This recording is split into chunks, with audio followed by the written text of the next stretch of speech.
I do too. We're going to be sharing off of Tam. Do you want me to come over there, Steph? Why don't you stand right up I'm here good. and just hold it up in the air with your left arm. Okay. I think Mackenzie can show it to us on the screen. Yep. Yeah, that's not. There we Doesn't go. it have to be in the permanent record and we don't need that, right? They're just saying they forgot their iPads. Oh, Maybe yeah, I just can get right it there. bigger on here. Let's do it. Here's it. There you go. You ready, Mackenzie? Yep. Looking forward to tomorrow. Welcome to a special Centerville City Council special public meeting on April 12th, 2019. Council is now in session. So let's start by making sure that we have a quorum present to be able to perform these responsibilities. So we'll start with Councilman Hintz. Ivy present. Fillmore here. Meekum here. So we have 4 of the 5 council people present. The other had asked to be excused since this meeting was called hastily just a couple days ago. That's understandable. So we have just one item on the agenda today, and this is a business of dealing with small wireless facilities, something that needed to take place, I believe, by Monday, if I'm not mistaken, and so that's why the purpose of this meeting. So do you want to, Lisa, are you the one that wants to introduce the topic to us, or someone else? Are we going to pray and pledge? We could do that, yes. Would you like to do that? I guess I'm just going strictly off the agenda, but that would be very wise to do, okay? I'm in favor. So would you like to give us a prayer? Sure. Thank you. Our Father in heaven, we are grateful for the opportunity we have to meet together. We're grateful for the freedom that we enjoy and the wonderful city that we live in. We pray for thy spirit to attend us, that we can make wise decisions. We pray that thy blessing will be upon our first responders and upon our citizens, that they may continue to enjoy safety. We thank thee for the blessings we have and do so in the name of Jesus Christ. Amen. Amen. Would y'all rise? I pledge allegiance to the flag of the United States of America and to the republic for which it stands, one nation under God, indivisible, with liberty and justice for all.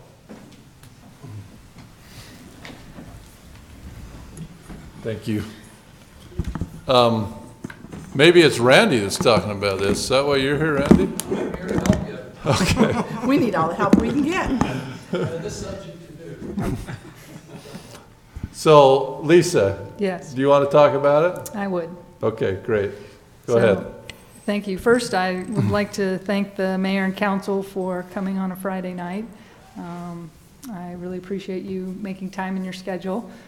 Second, I would like to apologize that you have to be here on a Friday night dealing with this matter. I feel like I probably should have been more on the ball with this, so I apologize. But I think if I can give a little bit of the history and explain why we're here, hopefully that'll help. And really what I'm trying to do is just keep our options open for the future.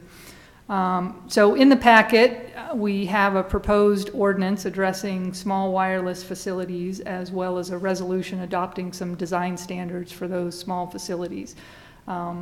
The state of Utah adopted the Utah Small Wireless Facility Deployment Act last year that went into effect, I think, September 1 of 2018.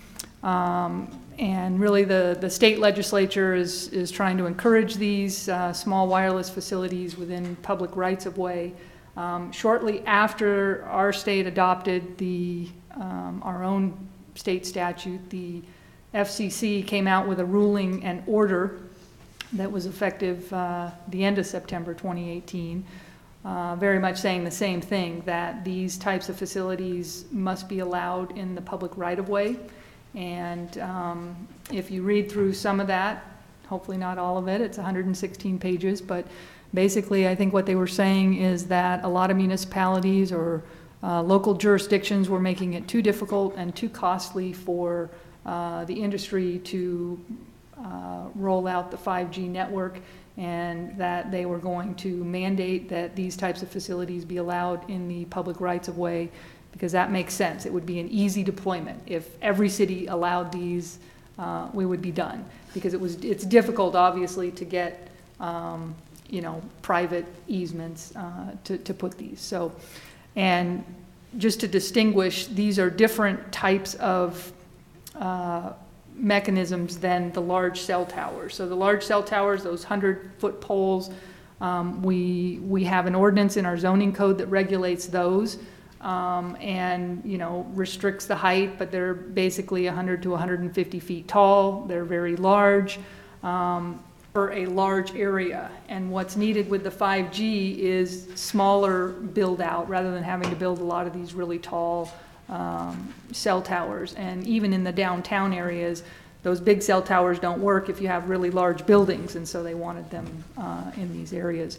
So the rumor that was flying around this week was that if cities had not adopted, if cities do not adopt aesthetic standards for these small cell facilities by Monday, April 15th, that they may be prohibited in the future from doing so. So I, at the time on Wednesday when I went to Brant and said, I think we better have a quick special meeting, and I really appreciate his support in all of this. I hadn't found anything in the FCC regs on this, but basically I finally found the provision that says that the order went into effect in January, and then it said 180 days from whenever this goes into effect, you should have your aesthetic standards in place. I've also talked with Roger too and some others, and actually there's mixed opinion, but I think my opinion now is that we'd probably be okay if we didn't have any in place on Monday, but if somebody comes in on Tuesday, they wouldn't be subject to any aesthetic standards. So again, I think that it's probably in our best interest to adopt the ordinance, which sets forth the procedures that they have to come in and get a master license agreement. They have to get a permit. I'd like to make reference to our excavation permit procedures, et cetera. And then also a resolution adopting some design standards. Now, given that I was behind the ball on this one, I had to look to what other cities have already done. And looking around, it looks like most of the larger cities, Salt Lake, Sandy, Provo, Ogden, and then the power cities, Bountiful, South Jordan, some of these other cities that have power facilities have all adopted these ordinances. So I looked at those. My favorite was probably Midvale's because it was the most comprehensive, but it was 40 pages. So I picked Bountiful's to mirror ours and tried to tailor it to what we have in our language, but it's very similar to what Bountiful has adopted. And on the design standards, I also went with what Bountiful had adopted, which in talking with their city attorney is based on some design standards that UAMPS helped create. And as Bountiful described in their staff report, those design standards, a number of cities have adopted them. And that's kind of the goal, so that they're similar and everybody, the industry can just go from city to city. So I thought, let's use Bountiful's. In talking with Bountiful, they've had 2 companies contact them, and I think they already have small cell facilities in their city. And I contacted Farmington, and they do not have any. So they must have stopped at Bountiful, but they will certainly be coming.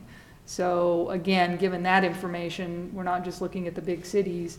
I think it's probably advisable to have a special meeting on a Friday night and at least get something on the books. And I also like the fact that later down the road, if people want to interpret that clause in the FCC order, we don't even have to argue. We just say, no, we had ours in place at the time, and we've amended them since, but we had them in place.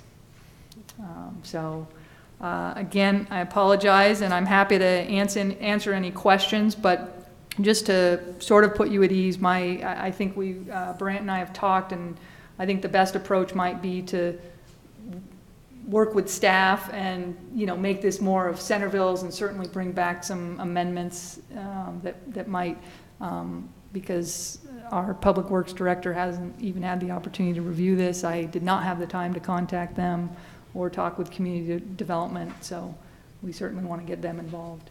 And then we'll also have to implement the forms, the application forms, and come up with a master license agreement and put some of these fees in our fee schedule. So, again, I'm happy to answer any questions that you might have. I know this is a lot of information in a short time frame, so. So, Lisa, we know you just missed us and wanted to get together on a Friday night, but with that said, do you have any questions? And Randy, do you have some questions or some I'd like to make further information you can add for us? Thanks.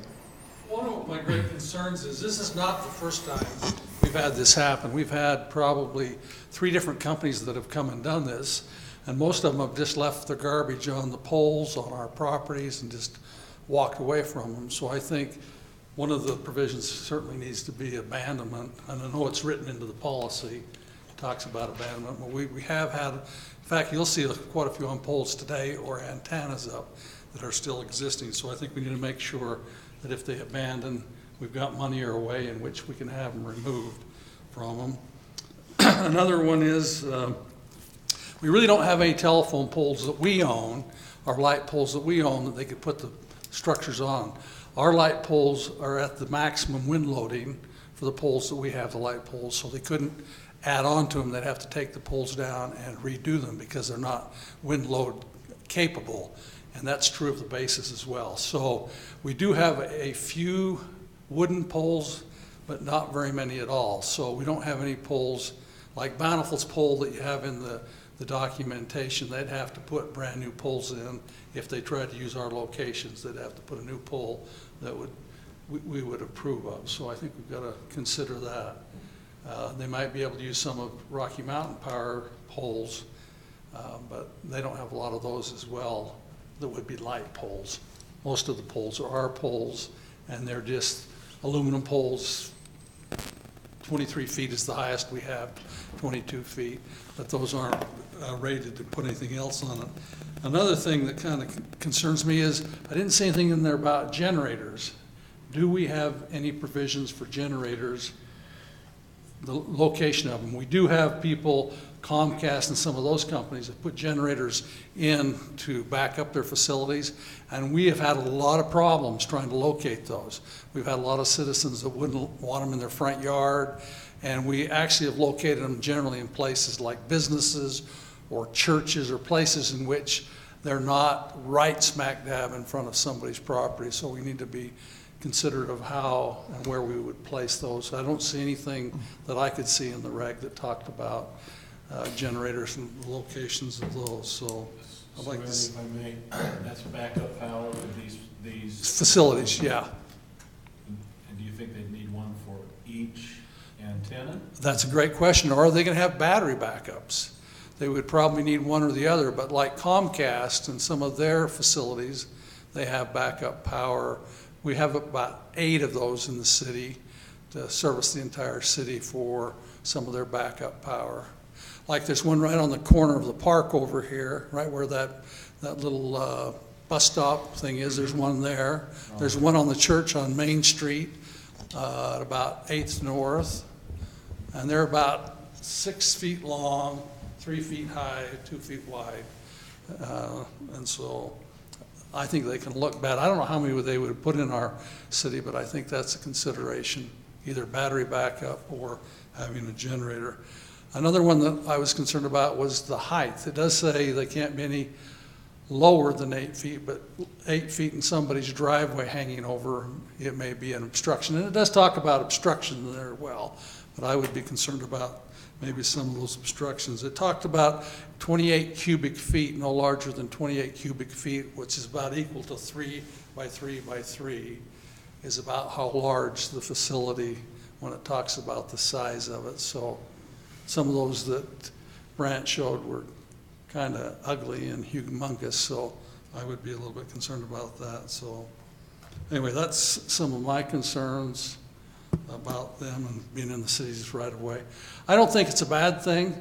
My wife does, but I don't.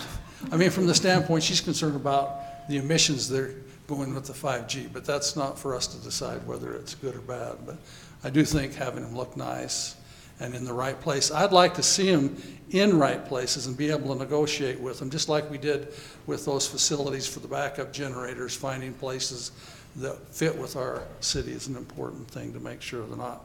You know, it talks about the historical districts and some of those types of things. The width of streets, it was interesting that it talked about width of streets. And we have, most of our streets are 50 feet, they're not 60 or 60 feet. Other than the historical part of town is the wider streets, mostly wide. But, so anyway, that's my input. So continue, and then I'll respond to any questions as we go through it. Thank you, Randy. That was really good information. So comments or questions for Lisa or Randy, or that you need to be educated more on? So, those pictures, the pictures, well, there's a lot of variety in those pictures, thank you. That doesn't get any place near 28 cubic feet. Well, yeah, like those things, that's what you'd be talking about, those boxes like that. Yeah. They have to have some transmission. The other ones are just antennas that are on the pole. So they generally have to have the box down low, and then the antennas, those upper ones are the antennas.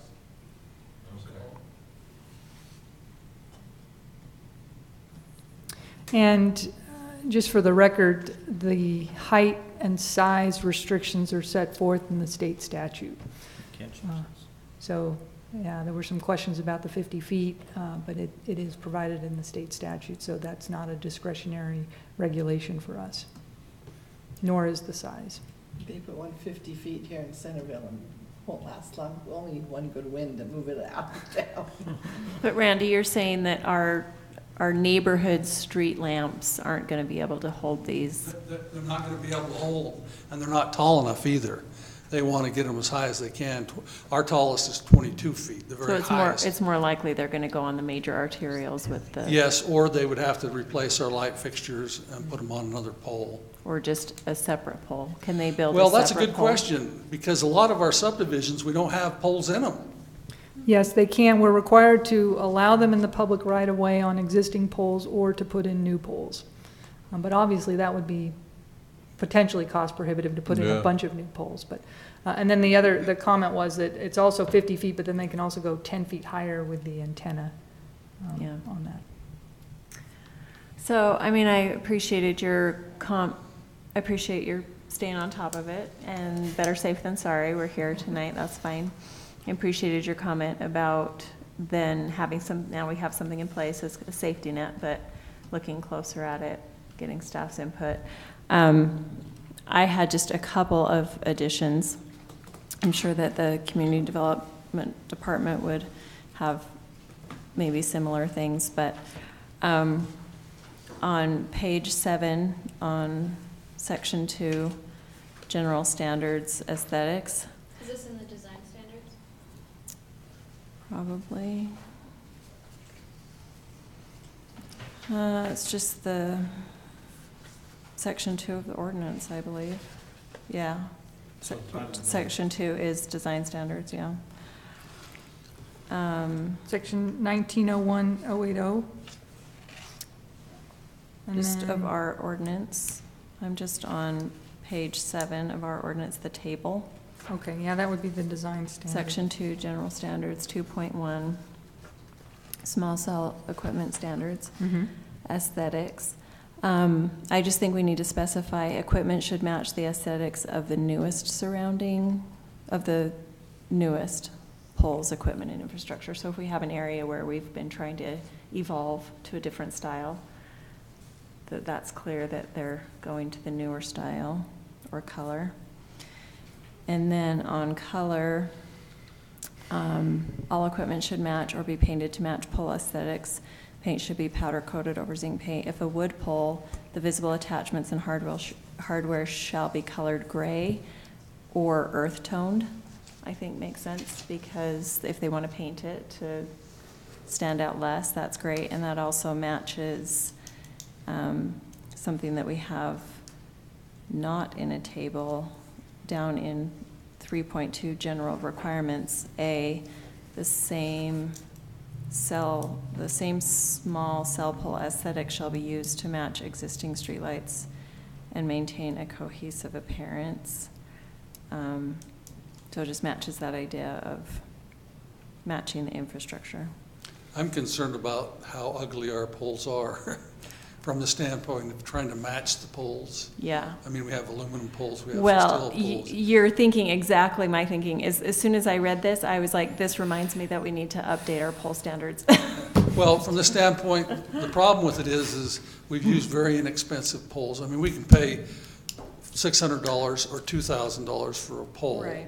And my concern is I would almost rather us maybe have a standard for all of them rather than trying to make it look like the ones in everybody's street, because they're going to be taller anyway.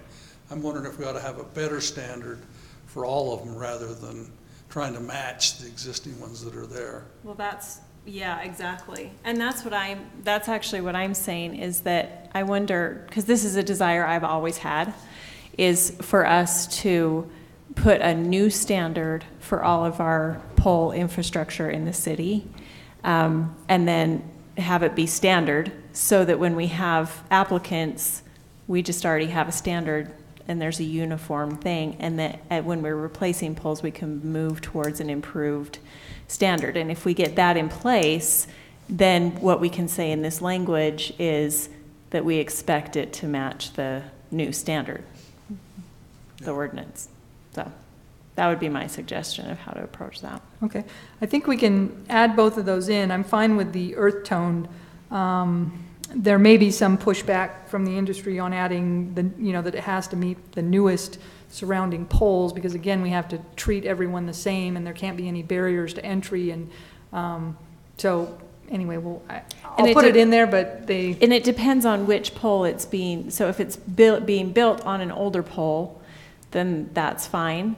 But if they're building their own new pole, right? Mm-hmm. Okay. Then, because if we're looking, Yeah. if there's an area that's evolving and we're looking to see that area turn over into this new style, and they put something in brand new that's in an older style, that would be problematic. Yeah, and I think that would be helpful to have our own standards, and obviously the diagrams in here say bountiful. I wasn't able to figure out how to delete that, but it is their standard, so we'll want to come back with our own. It will be a work in progress. Oh yeah, our own polls, yeah. but I think this gets the message out though, and gives us some design guidelines. I can see us doing two kind of standards. One, for example, on a Rocky Mountain pole, for example, Right. they have a few standard light poles. You could do one like that, and then one that's more of a decorative that could go anywhere else in our city that might be more of a standard. Yeah. So, and to one of Randy's comments that, we have seen some of these, I know we get some franchise applications, typically some of these are just fall under our own telecommunications ordinance and they come in for a franchise. The thing that's new is that it's now mandated that we allow them in the public right of way on our existing utility poles, or they get to put in new poles. That's what's new. We have to allow them, and we can only regulate the process and how it looks. So that's sort of the intent of why to get. So could they these in come there. and put one right square in the middle of my front yard? There are some restrictions. So as Randy mentioned, we can add additional restrictions if the facilities are on streets less than 60 feet wide. So really, hopefully they'll go to our big thoroughfares, and that will cover. But if these are only 500 feet, they will be in our neighborhoods. So yes, they may go into the neighborhoods. So early, as we were getting ready to start, I was talking to Brent because there are some things I didn't understand. The under and over 65,000 population, if I understand it correctly, they can only put 25 in Centerville. No, that is the incentive to allow for a combined application. So they could submit one application for up to 25 polls, and we have to respond within 30 days that it's complete, and within 60 days we have to apply. Approve or deny. So that is just for the allowing a okay. combined application, is my understanding. But yes, it's a dividing where you're either a category 1 or a category 2, depending on whether you're over or above 65,000 in population. So we'll be a category 2. The category 1, I think they have to accept like 60 polls or Yeah, no, that, in one application. okay, I did not understand that. So yeah, usually they'll come in, I mean, with a lot of these others, they'll come in and they'll want a franchise for the entire city. And we say, great, well, not great. We say, yes, you can have one, here's our agreement, these are the terms. And oh, by the way, you need to get an excavation permit. So it's a 2-step process. You have to get the franchise in order to use our right-of-way. And then you have to get the excavation permit to do the work in the right-of-way. And that's where we'll usually decide, okay, where and how many, and, and I guess we decide on the fees at that point on the application. Can we put in a limitation that aesthetically having 2 or 3 poles within a 50-foot area or length on the street is unattractive, and therefore they have to piggyback on an existing pole location, and if that pole location is inadequate, they have to replace the pole? Unfortunately, I think the FCC order addresses that restriction. It's a distance restriction, and they said, no, you cannot. You cannot, because different entities have, or different companies may want to put theirs in a different area, and it may make a difference, and so we can't have minimum distance requirements. So you're saying that if multiple companies were to come to Centerville and say, I want to put poles with my thing out there, and they don't want, and for some reason they don't want to piggyback, then they could end up having 2 poles in the park strip in front of Robin's house? Yes. Robin's yes, mine no. Yeah. One of the things they do is they do a propagation study. They'll come out and determine where those, they do that when they do the major poles too. They do a propagation study, and sometimes the ups and downs make a difference. And so it may be one area, like her house may be more advantageous than other areas. So I think you'd have a hard time with the FCC if we tried to tell them where they could go and tried to spread them out. You might not be able to do that. Is that? Yeah, and there are some incentives, I believe, for the co-location in the fees, and other structures. So, and also the cost. But So these are the kinds of details that we'll continue to look at and write up. yeah, but I don't think we can regulate that. We can try. We'll look into it. So if we enact something here tonight, Lisa, you're telling me that as we learn more, we could potentially change whatever we enact tonight? Yes, but it will be subject to the typical vested rights, where if someone files an application on Tuesday, they're going to be subject to these until we change them. Sure. And then once we adopt them, then anybody that applies after that will be subject to the new ones. Sure. Mm-hmm.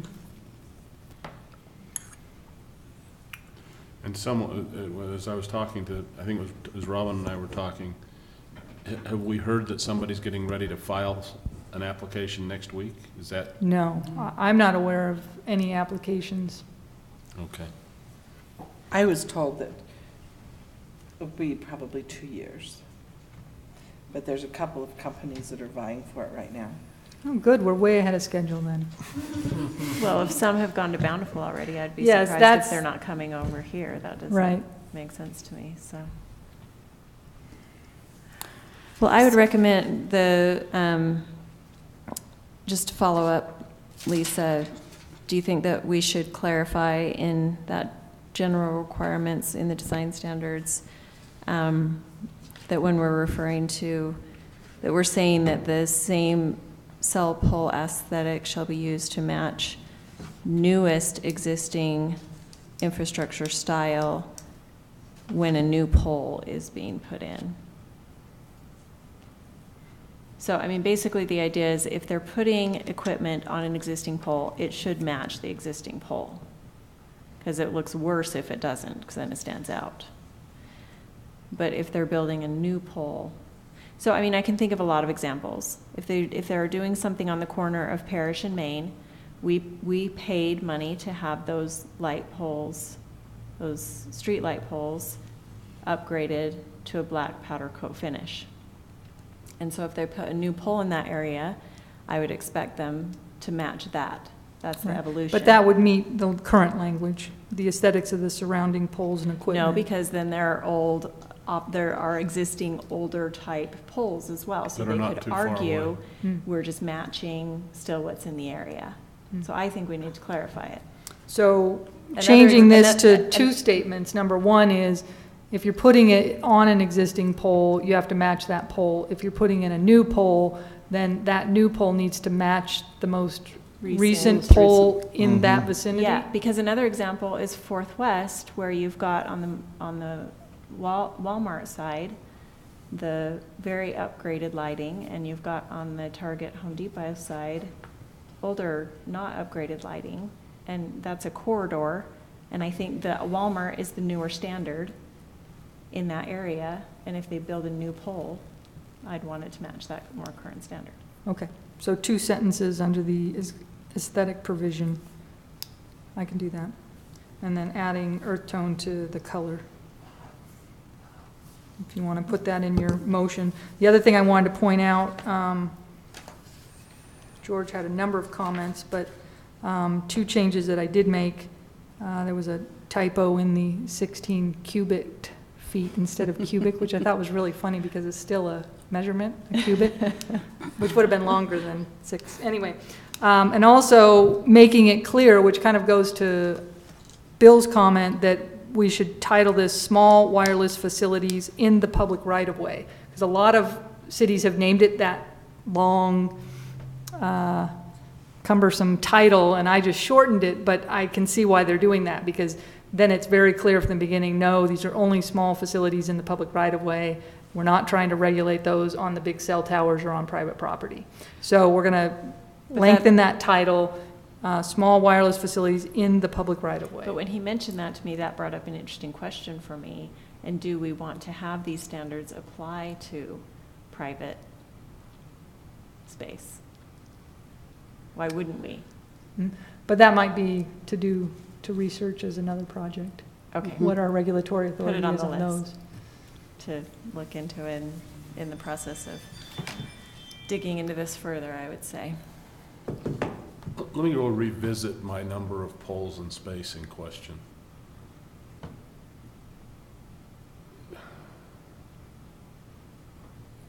Are we, let's say the FCC doesn't like, let's say we put a restriction and try to limit the number of poles in a particular area, which I think is advantageous. And you say that you think the FCC may not appreciate that. Well, I think under their regulations, they prohibit it. But I could look that up and email it to you, or, Well, I don't know that you need to email it to me because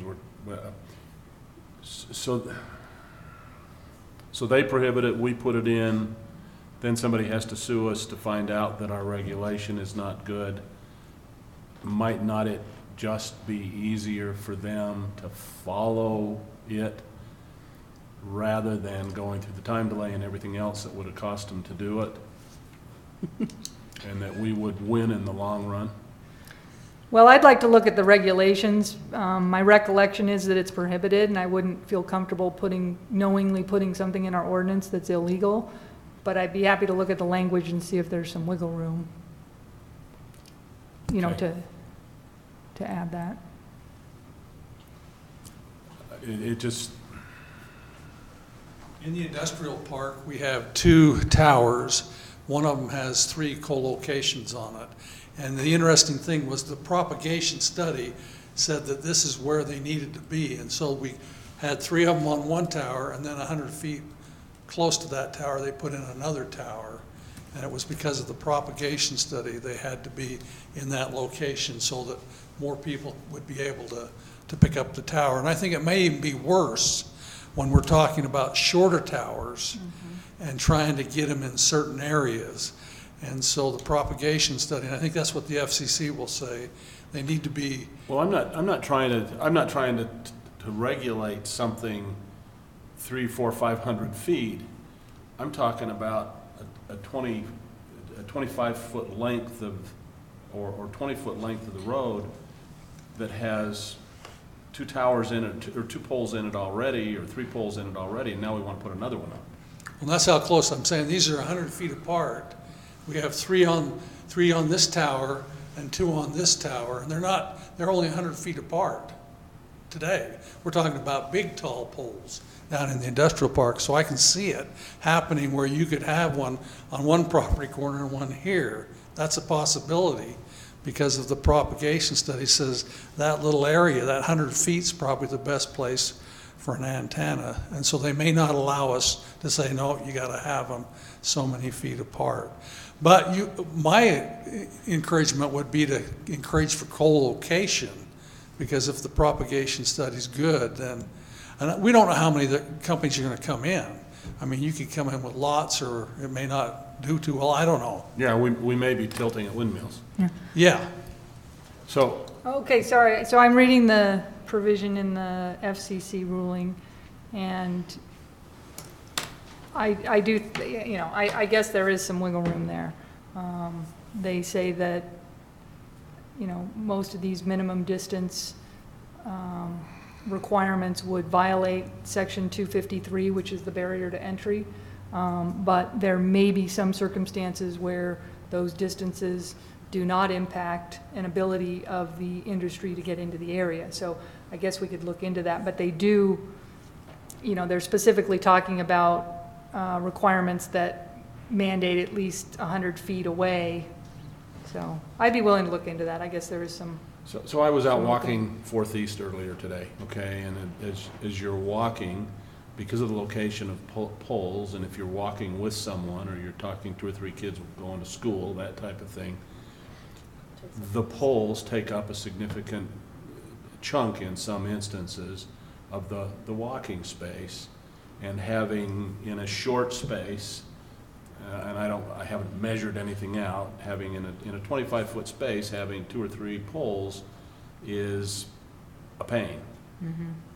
And so what I would Against their say active. is that in rather than another pole in that 25-foot, we need to improve one of the poles so it can hold everything, and only have the same 3 poles we already had, if that makes sense.